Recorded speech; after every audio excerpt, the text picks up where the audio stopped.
Assalamualaikum warahmatullahi wabarakatuh. Halo teman-teman semua.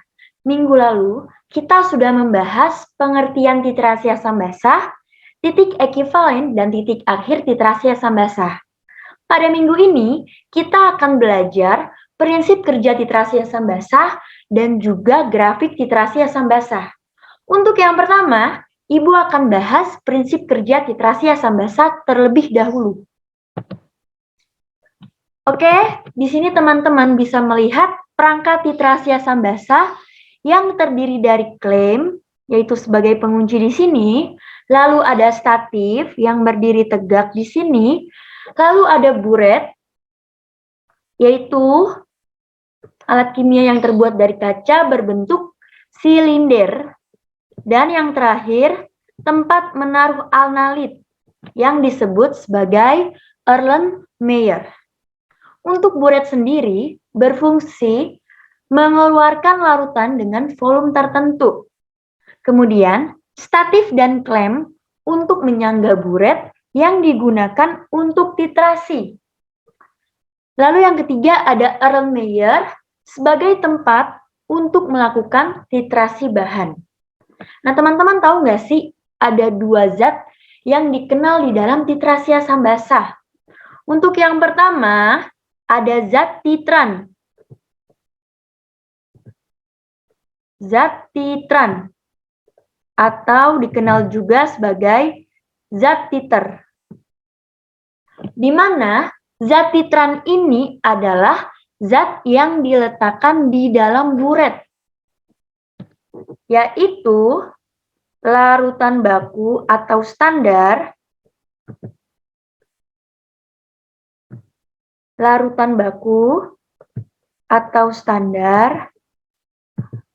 yang sudah diketahui konsentrasinya. Lalu, apa yang dimaksud dengan zat titrat?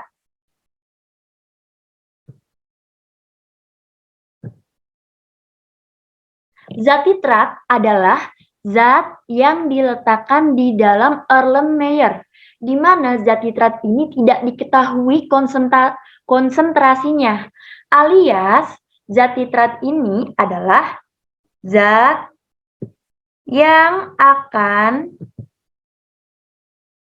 dicari konsentrasinya.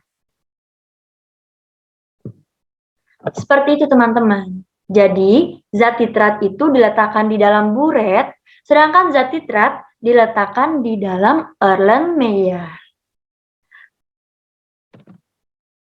Berikutnya, ada langkah-langkah dalam melakukan titrasi asam basah. Yang pertama, larutan yang akan digunakan untuk menitrasi atau larutan yang akan diteteskan dimasukkan ke dalam buret. Nah, tadi kita kenal istilah sebagai zat titran. Kedua, larutan yang akan dititrasi dimasukkan ke dalam Erlenmeyer dengan mengukur volumenya terlebih dahulu. Nah, ini kita kenal sebagai zat titrat.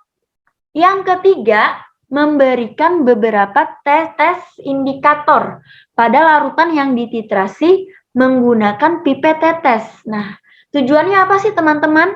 Kita meneteskan indikator. Tujuannya agar titik ekivalennya itu terlihat. Nah, kalau terlihat, nanti akan terjadi perubahan warna. Yang keempat, yaitu proses titrasi, di mana larutan yang berada dalam buret diteteskan secara perlahan-lahan melalui keran ke dalam Erlenmeyer sambil digoyang-goyangkan. Titrasi dihentikan ketika sudah terjadi perubahan warna. Nah, minggu lalu sudah kita bahas nih, ketika sudah terjadi perubahan warna, maka titrasi harus dihentikan. Ini yang disebut sebagai titik akhir titrasi asam basah. Kemudian langkah terakhir atau langkah kelima, mencatat volume yang dibutuhkan larutan penitrasi dengan melihat volume yang berkurang pada buret. Jadi teman-teman, untuk melakukan titrasi asam basa ini, kita melakukannya sebanyak 3 kali. Untuk apa? Untuk memberikan hasil yang akurat. Seperti itu teman-teman. Jadi, ketika kita sudah mencapai titik ekivalen, maka akan terjadi perubahan warna, di mana titrasi harus dihentikan. Nah, ketika titrasi ini sudah dihentikan, maka kita catat volume pada buret yang berkurang sebanyak 3 kali pada tabel pengamatan. Oke, sekarang kita masuk ke topik pembahasan yang terakhir, yaitu grafik titrasi asam basa. Sebelum kita mengenal jauh grafik titrasi asam basa, kita kenali dulu jenis-jenis titrasi asam basa. Untuk yang pertama, jenis titrasi asam basa, asam kuat dan basa kuat. Contohnya adalah HCl dan NaOH, di mana HCl itu adalah asam kuat dan NaOH adalah basa kuat. Jenis yang kedua yaitu asam kuat dan basa lemah. Contohnya HCl yaitu asam kuat dan NH4OH yaitu basa lemah. Dan jenis titrasi asam basa yang ketiga yaitu asam lemah dan basa kuat. Contohnya CH3COOH, di mana CH3COOH ini adalah asam lemah dan NaOH adalah basa kuat. Nah, sekarang pertanyaannya seperti ini. Mengapa tidak ada asam lemah dan basa lemah? Seperti pada materi hidrolisis. Nah, mengapa tidak ada asam lemah dan basa lemah? Dikarenakan pada titrasi asam lemah dan basa lemah itu reaksinya cenderung lambat, sehingga pH titik ekivalennya susah diamati. Seperti itu teman-teman. Oke, next kita belajar grafik yang pertama, yaitu asam kuat dan basa kuat. Di mana teman-teman bisa melihat grafik pada gambar. Berdasarkan grafik dapat disimpulkan sebagai berikut, yaitu pH-TE. Apa itu pH-TE? pH-TE adalah pH titik ekivalen, yaitu sama dengan 7. Kenapa sama dengan 7? Karena asamnya bersifat kuat dan basanya bersifat kuat. Karena sama-sama kuat, maka pH titik ekivalennya yaitu sama dengan 7. Di mana titik ekivalen itu, seperti yang minggu lalu sudah kita bahas, yaitu keadaan jumlah mol asam sama dengan jumlah mol basa, yang biasanya ditunjukkan pada harga pH. Nah, pada asam kuat dan basa kuat ini, pH titik ekivalennya itu sama dengan 7, atau bersifat netral ya. Kemudian, daerah perubahan pH drastis pada pH 4 sampai dengan 10. Nah, di sini teman-teman bisa lihat ya, pada garis lurus yaitu daerah perubahan pH drastisnya pada pH 4 sampai dengan 10. Kemudian poin yang ketiga, indikator yang dapat digunakan yaitu metil merah, bromtimol biru, atau fenolfetalein. Nah, pada titrasi asam kuat dan basa kuat ini lebih dianjurkan menggunakan fenolfetalein karena hasilnya itu lebih mudah diamati atau lebih tajam. Nah, sekarang Ibu akan menuliskan masing-masing indikatornya dengan traik pH-nya. Untuk yang pertama ada metil merah. Metil merah ini bisa kita singkat MM dengan traik pH-nya yaitu 4,4 sampai 6,2. Kemudian ada bromtimol biru, biasa disingkat BB atau BTB, dengan traik pH-nya itu 6,0 sampai 7,6. Dan yang terakhir ada fenolfetalein atau biasa disingkat PP. Dengan trayek pH-nya itu 8,3 sampai 10,0. Oke, untuk metil merah ini perubahan yang terjadi dari merah ke kuning, sedangkan bromtimol biru itu dari kuning ke biru, dan untuk PP perubahan warnanya dari tidak berwarna menjadi ungu atau merah. Seperti itu teman-teman. Jadi untuk jenis titrasi asam kuat dan basa kuat ini bisa digunakan 3 indikator. Tetapi untuk hasil pengamatan yang lebih jelas atau lebih tajam biasanya digunakan PP atau phenolphthalein dengan rentang pH-nya 8,3 sampai 10 dan perubahan warnanya dari tidak berwarna sampai warna ungu atau merah. Kita lanjut ke grafik yang kedua, yaitu grafik asam kuat dan basa lemah. Berdasarkan grafik dapat disimbolkan sebagai berikut, di mana pH titik ekivalennya yaitu 5 sampai 6. Mengapa titik ekivalennya itu 5 sampai 6? Nah, di sini teman-teman bisa lihat untuk jenis titrasinya itu asam kuat dan basa lemah, di mana yang kuat itu akan lebih dominan, yaitu di mana si asam ini kan bersifat kuat, sedangkan basanya bersifat lemah.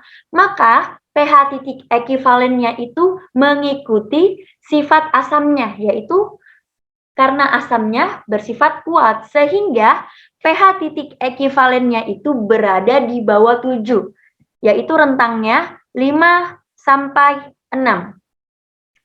Ini adalah pH dari asam. Kemudian poin yang kedua, daerah perubahan pH drastis terjadi pada pH 4 sampai 7. Nah, ini adalah pH perubahan drastisnya, di mana terjadi garis lurus ya teman-teman pada grafik.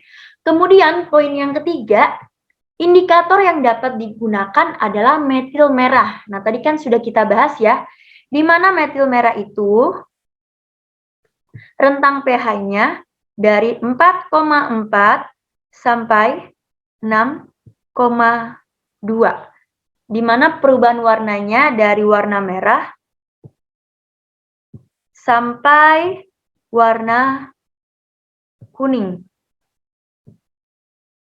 Seperti itu teman-teman.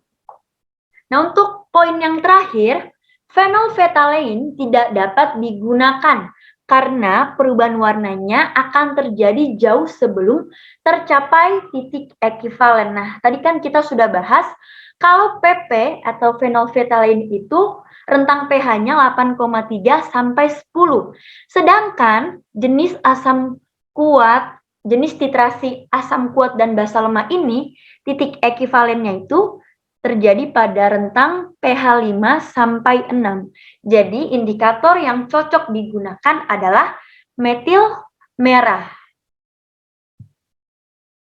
Oke, terakhir kita bahas grafik asam lemah dan basa kuat. Teman-teman bisa lihat grafiknya. Berdasarkan grafik, disimpulkan sebagai berikut, di mana pH titik ekivalennya itu berada pada pH 8 sampai 9.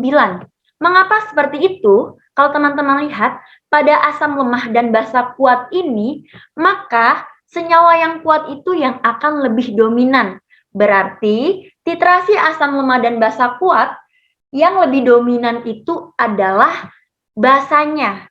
Makanya kenapa pH titik ekivalennya itu mengikuti pH basa, yaitu pH-nya di atas 7.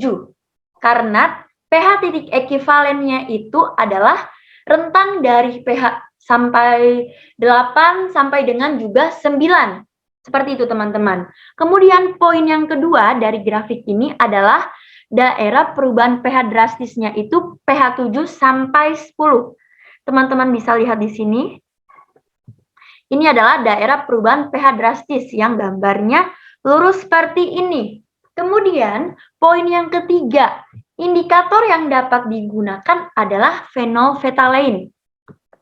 Sebelumnya kita sudah bahas ya, di mana fenolftalein atau PP ini traik pH-nya itu 8,3 sampai 10,0, di mana terjadi perubahan warna dari tidak berwarna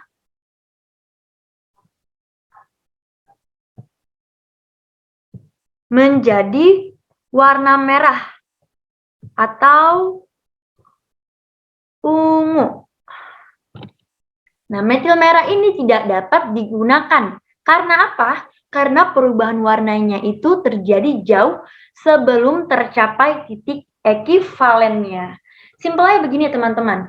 Jadi indikator yang kita gunakan untuk jenis titrasi asam basanya itu ditentukan dari titik ekivalennya. Misal, di sini asam lemah dan basa kuat.